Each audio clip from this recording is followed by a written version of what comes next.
Hello everyone, welcome to my YouTube channel let's study साथ साथ। तो जैसा कि आपको पता है, इस चैनल पर अभी EMRS PGT इंग्लिश के MCQs की सीरीज चल रही है। इस सीरीज़ में हमने सबसे पहले स्टार्ट किया है विलियम शेक्सपियर के MCQs की सीरीज़ को। ठीक है, इसमें मैं 2 वीडियो पहले से करा चुकी हूँ जो मैंने अपलोड की है मंडे में एंड ट्यूसडे में। आप चाहो तो उन्हें भी देख सकते हो, प्लेलिस्ट मैंने क्रिएट कर दी है, आपको आसानी से वो वीडियोस भी मिल जाएंगी इसी चैनल पर। ठीक है, तो कंटिन्यू करते हैं इसी सीरीज में आज की वीडियो। ठीक है, first question is what shape does Ariel assume at the magical banquet in act 3rd scene 3rd। तो आपको बताना है एरियल कौन सी शेप अज्यूम करता है। ठीक है, ऑप्शंस हैं हार्पी, ईगल, सी निम्फ या फिर हाउंड। और ये कौन से वर्क की बात हो रही है शेक्सपियर के? तो ये बात हो रही है टेम्पेस्ट की। ठीक है, टेम्पेस्ट। बताइए क्या होगा इसका right answer?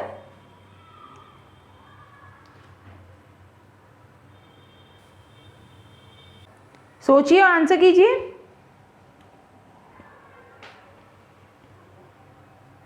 Yes, the correct answer is sea nymph. ठीक है, option number C is the correct answer. Now moving to the next question, what does Prospero give as his reason for treating Caliban badly?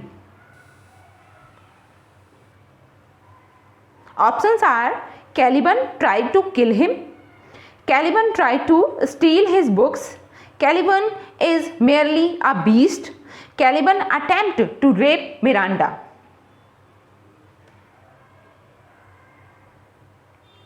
What is the correct answer?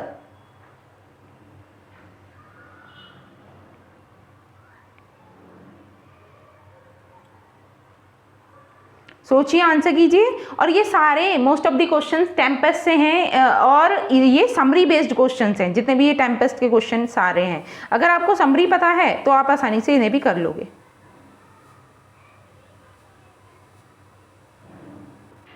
देखिए, इसका जो correct answer है वो है option D, Caliban attempt to rape Miranda. Now moving to the next question, next is what does Caliban say in his chief profit from learning language?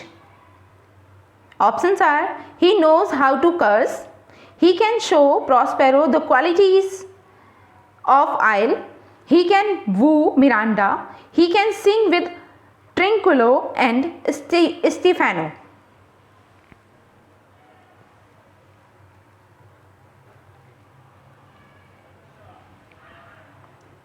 What is the correct answer?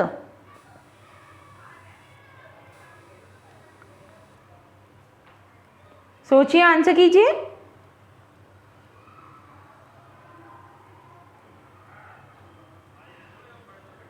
Yes, the right answer is he knows how to curse. Option number A is the correct answer. Now moving to the next question. Next is what is the final task Prospero orders Ariel to perform? कौन सा वो final task था जिसको Prospero मतलब aerial को order करता है perform करने के लिए? Options are to release Sycorax, to haul a load of wood, to give the fleet calm seas on its return to Italy, to take charge of Caliban.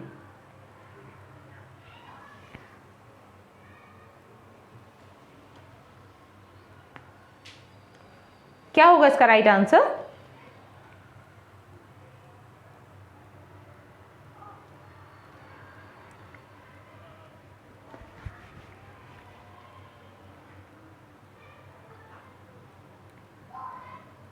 Yes, the correct answer is to give the fleet calm seas on its return to Italy.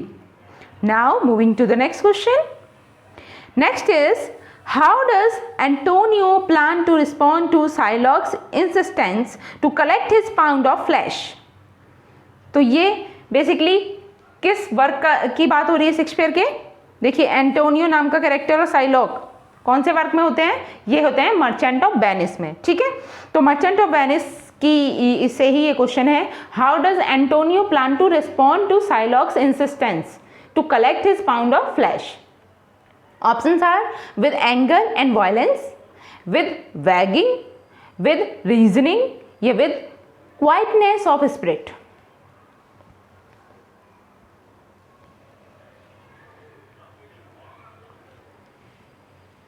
What is the correct answer?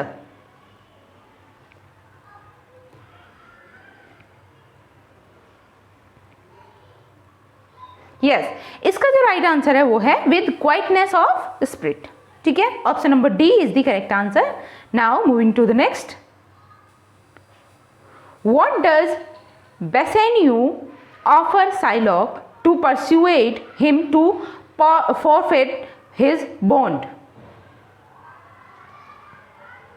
Options are 6,000 ducats, 3,000 ducats, nothing या Portia's ring।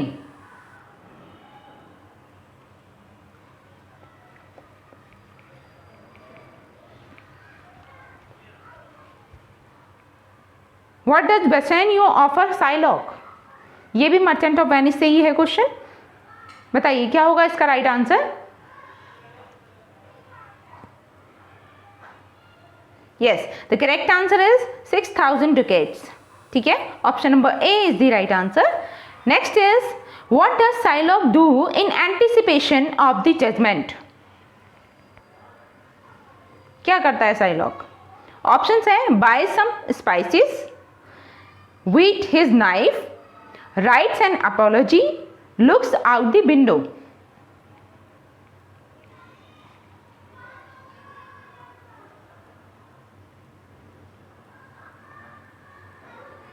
सोचिए, answer कीजिए, क्या होगा इसका right answer?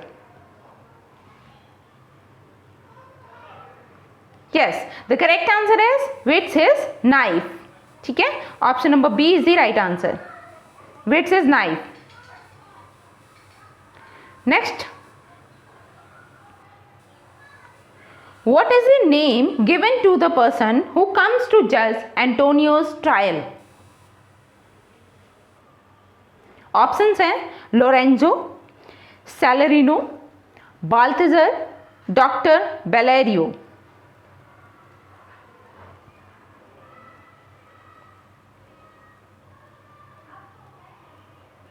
जो Antonio के trial को जज करने के लिए आता है पर्सन, उसका नाम क्या होता है? लोरेंजो होता है, सैलरिनो होता है, बाल्थेजर होता है या फिर doctor Bellario? This question also connected to Merchant of Venice. Yes, the correct answer is Balthazar. Option number C is the correct answer. Next is, what is Bassanio referring to in the following line? देखिए, Bassanio किस चीज को refer कर रहा है, किसको या किस चीज के लिए रेफर कर रहा है? Thou pale and common dressed, tween man and man। यहाँ पे बेसेनियो किसी चीज को रेफर कर रहा है या किसी पर्सन को रेफर कर रहा है? इस हिंट के आधार पे आपको बताना है। साइलॉक ऑप्शन है, the gold casket, the silver casket या पोर्शिया। लाइन को समझिए और उसके बाद आंसर कीजिए। Thou pale and common dressed, tween man and man.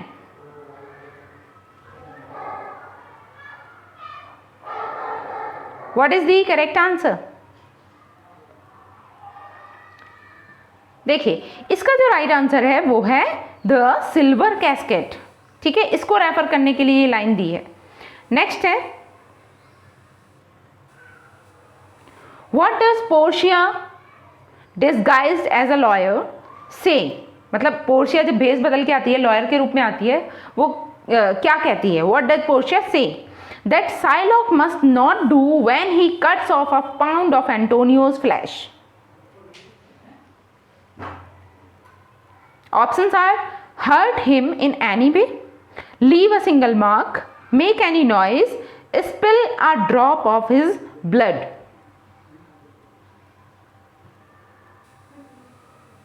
देखिए, ये सारे ही क्वेश्चन समरी बेस्ड है, ठीक है। अब एंड में क्या होता है, जब पोर्शिया आती है, और पोर्शिया मतलब एक लॉयर के रूप में आती है भेस बदलकर, और उस समय पर जब फ्लैश की बात हो रही होती है तो उसमें ये कहा जाता है कि हाँ तुम फ्लैश ले सकते हो, मतलब मांस का एक टुकड़ा उसकी बॉडी से ले सकते हो, लेकिन क्या नहीं होना चाहिए, ब्लड की एक भी बूंद नहीं गिरनी चाहिए। ठीक है, तो इसका राइट आंसर क्या हो जाएगा, spill a drop of his blood. ठीक है, option number D is the correct answer. Now moving to the next question. Question number 11 is Shylock dislikes Antonio intensely because Antonio, Shylock जो है वो मतलब Antonio से नफरत करता था एक तरीके से। क्यों करता था? Because Antonio never repays his loan, pretends he is your friend and then swindles you. Option C है publicly condemns Shylock for charging excessive interest, या फिर refuses to haggle। तो साइलॉक क्यों डिसलाइक करता था एंटोनियो को, रीजन पूछा गया है यहाँ पे। क्या होगा इसका right answer?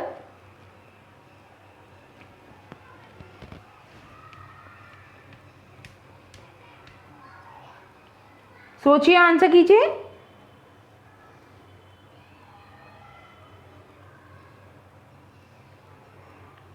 What is the correct answer?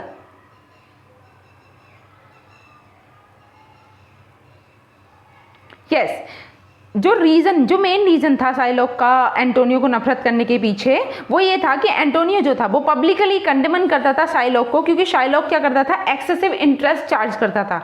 ठीक है, पैसे अपने ब्याज पर देता था और उस पर बहुत ज़्यादा इंटरेस्ट लगाता था। तो option number C is the correct answer. Moving to the next is what does Portia want as a remembrance for her legal services. ठीक है, लॉयर के रूप में जब वो डिस्गाइज करके आती है तो वो मतलब अपने एक तरीके से जो उसने हेल्प की थी उसके बदले में वो क्या लेना चाहती है। What does Portia want as a remembrance for her legal services. Options हैं 3000 ducats, a ring, half of Shylock's wealth, one of Antonio's ship. तो बदले में वो क्या लेती है, क्या होगा राइट आंसर?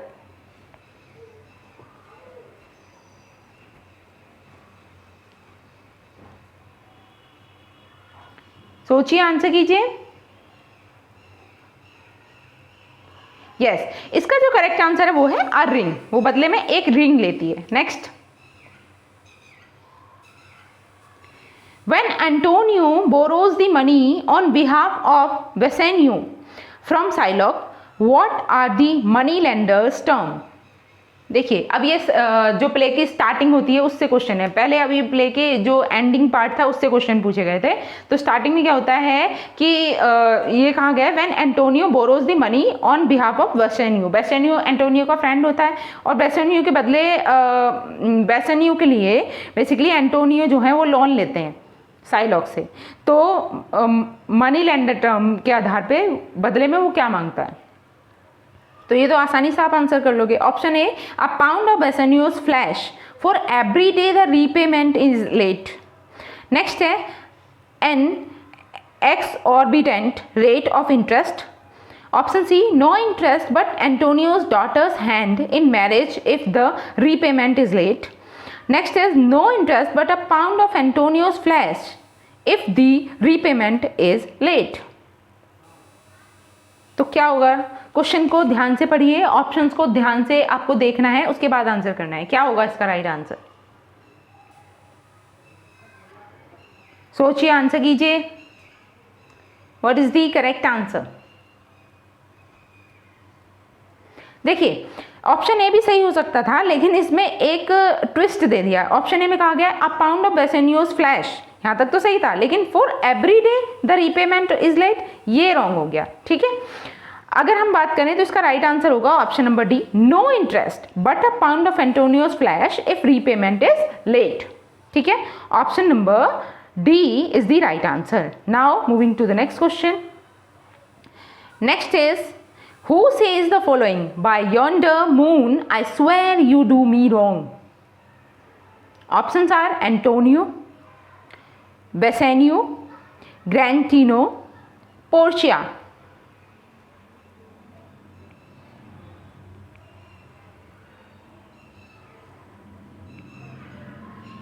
क्या होगा इसका right answer?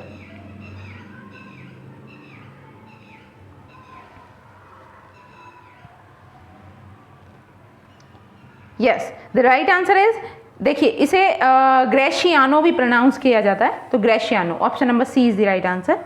Next question number 15 is the main internal conflict in the Roman Empire at the time of Julius Caesar was between what two groups? देखिए वहाँ अब मर्चेंट ऑफ वेनिस के क्वेश्चन खत्म हो चुके हैं, अब ये जूलियस सीजर से क्वेश्चन है। द मेन इंटरनल कॉन्फ्लिक्ट पूछा गया है in the Roman Empire, Roman Empire में जो मेन इंटरनल कॉन्फ्लिक्ट था वो क्या था? At the time of Julius Caesar was between what two groups? Options are emperor and governors, nobility and citizens, military leaders and senators, slaves and slave owner. इसका correct answer क्या होगा?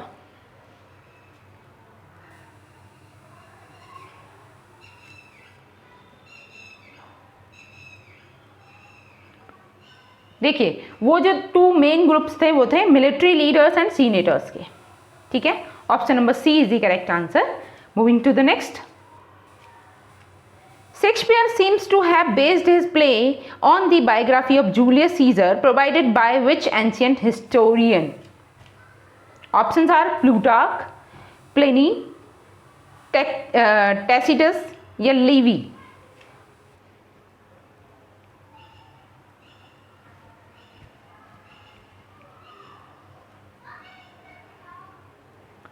What is the correct answer? Shakespeare seems to have based his play on a biography of Julius Caesar provided by which ancient historian? कहने का मतलब ये है कि Julius Caesar का जो वर्क है वो ऐसा है कि किसी हिस्टोरियन की बायोग्राफी पे बेस्ड हो, ठीक है। तो वो हिस्टोरियन कौन है?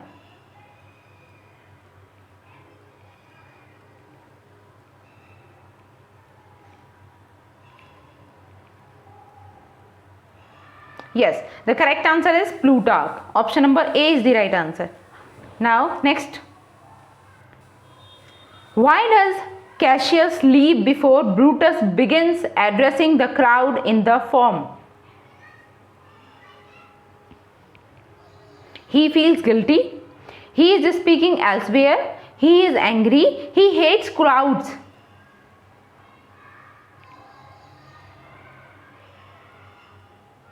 क्या होगा इसका करेक्ट आंसर? इसमें कहा गया है why does Cassius leave before Brutus begins addressing the crowd in the forum.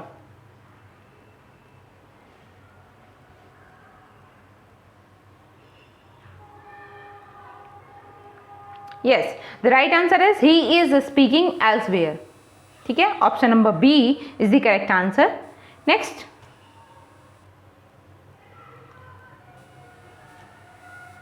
is how did Caesar fill Rome's coffers according to Antonio's eulogy? Options are collecting ransoms, taxing the wealthy, personal contribution, pillaging.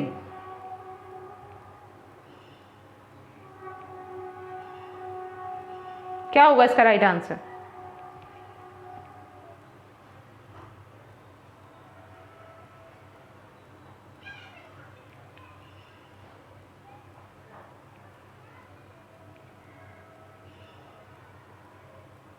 Yes, इसका जो right answer है मतलब एंटोनी के अनुसार ये समझा गया कि सीजर किस तरीके से रोम्स के कॉफर्स को फिल कर रहा था, तो उसका तरीका था कलेक्टिंग रैंसम।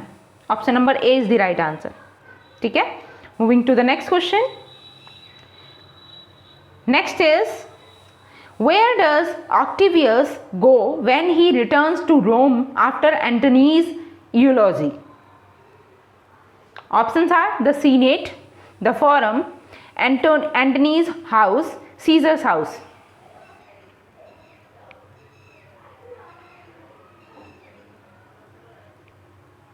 इसका राइट आंसर क्या होगा? ऑक्टेवियस कहां जाता है? Yes, the correct answer is Antony's house. Option number C is the right answer. Moving to the next. In his eulogy, Antony continuously refers to dash and dash as honorable men. किन्हें honourable man की तरह refer कर रहे थे अपनी eulogy में Antony? Options हैं past Roman leaders, Brutus and Casca, Brutus and Cassius, Caesar and ऑक्टिवियस।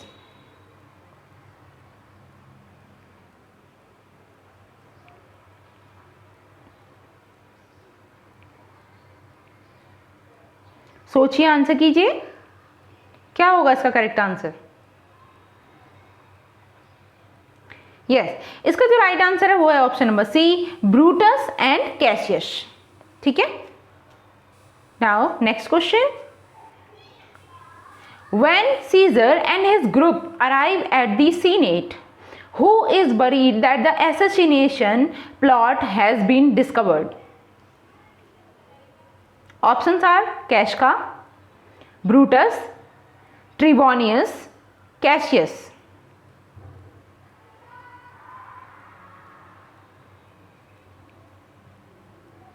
कौन चिंतित था कि जो एसेसिनेशन का प्लॉट है, मतलब मर्डर करने का जो प्लानिंग की गई है, हैज़ बीन डिस्कवर्ड, कि इसका पता चल जाएगा? ऑप्शंस है कैस्का, ब्रूटस, ट्रिबोनियस या Cassius.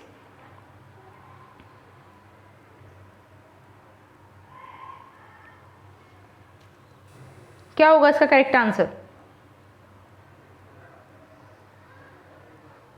Yes, the right answer is Cassius. Option number D is the right answer. Next, who is the first to stab Caesar?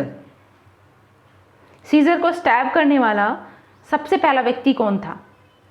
Decius, Ligarius, Casca, Cinna।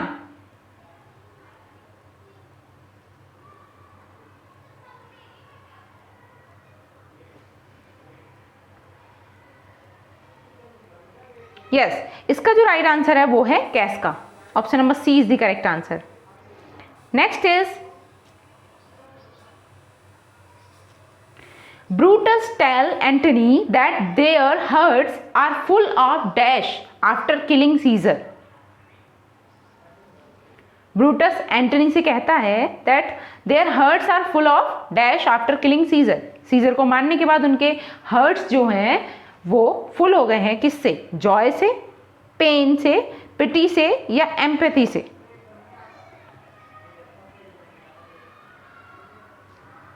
What is the correct answer?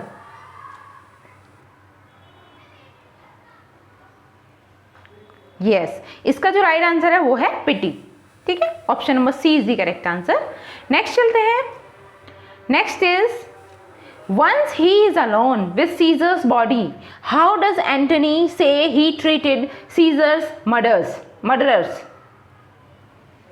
Options are ruthlessly, gently, sympathetically, jealously।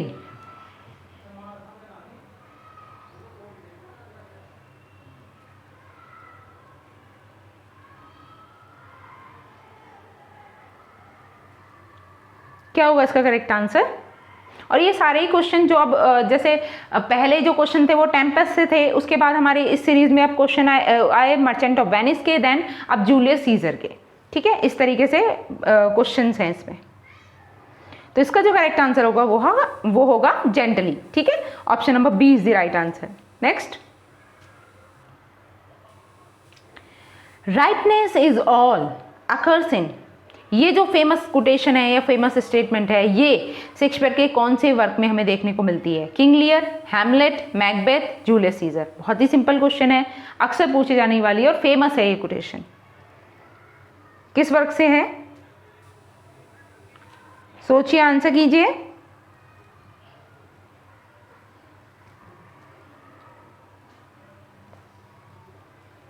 Yes, it is related to King Lear. ठीक है, option number A is the right answer, King Lear. Next is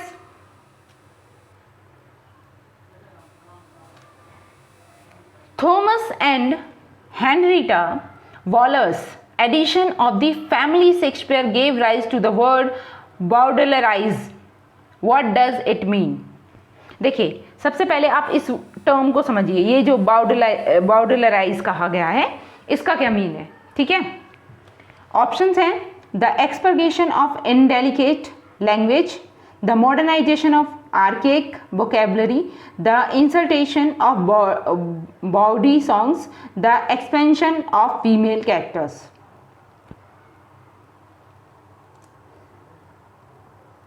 क्या होगा इसका right answer?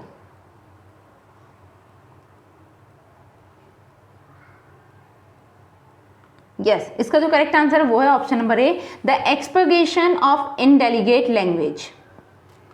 Next देखिए, इस question को देखते हैं। Who among Shakespeare's contemporaries did not write tragedies. इनमें से एक राइटर ऐसे हैं जो शेक्सपियर के कंटेम्प्रेरी रहे हैं और उन्होंने ट्रेजेडी नहीं लिखी है। ऑप्शंस हैं Thomas Kyd, John Lyly, Christopher Marlowe, Ben Jonson. क्या होगा इसका right answer?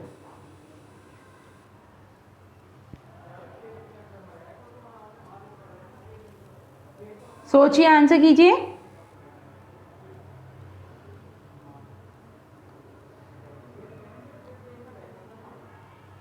Yes, the correct answer is John Lyly, ठीक है। Option number B is the right answer.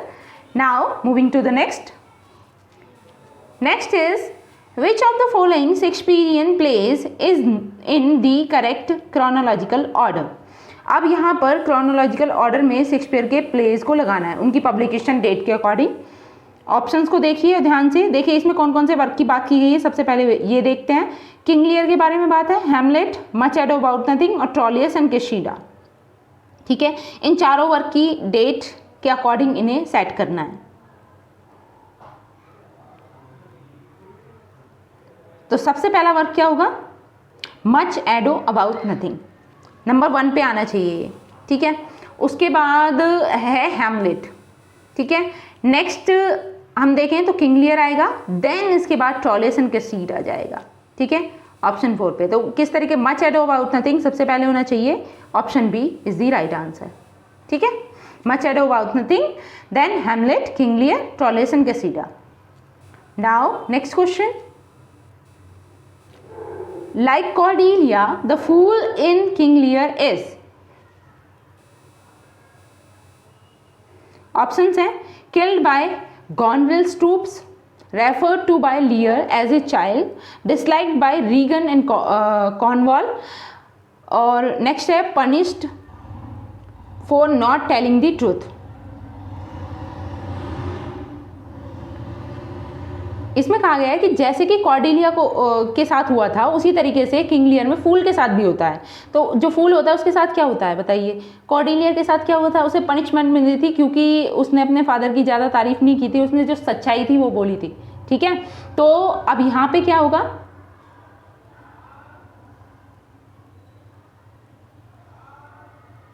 Like Cordelia the fool in King Lear is, Cordelia के तरह ही फूल को भी, I think इसका जो राइट आंसर है वो आंसर की के अकॉर्डिंग ये है, refer to by Lear as a child, ठीक है। लियर को मतलब ऐसे रेफर किया गया फूल को भी जैसे कि लियर का खुद का चाइल्ड हो, ठीक है। Option number B is the right answer. Next चलते हैं और आज का ये हमारा लास्ट क्वेश्चन होगा। In Shakespeare's time who own the rights to our theatrical script. Options हैं the playwrights, the pattern of the acting company, the printer, the acting company.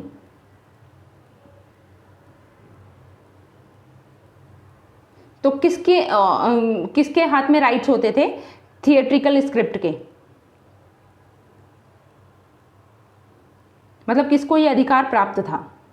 Play rights को, pattern of the acting companies को, printer को या फिर acting company?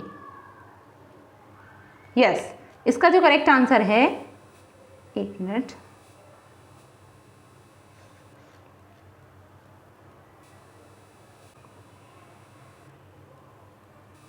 वो हो जाएगा दी acting company, ठीक है।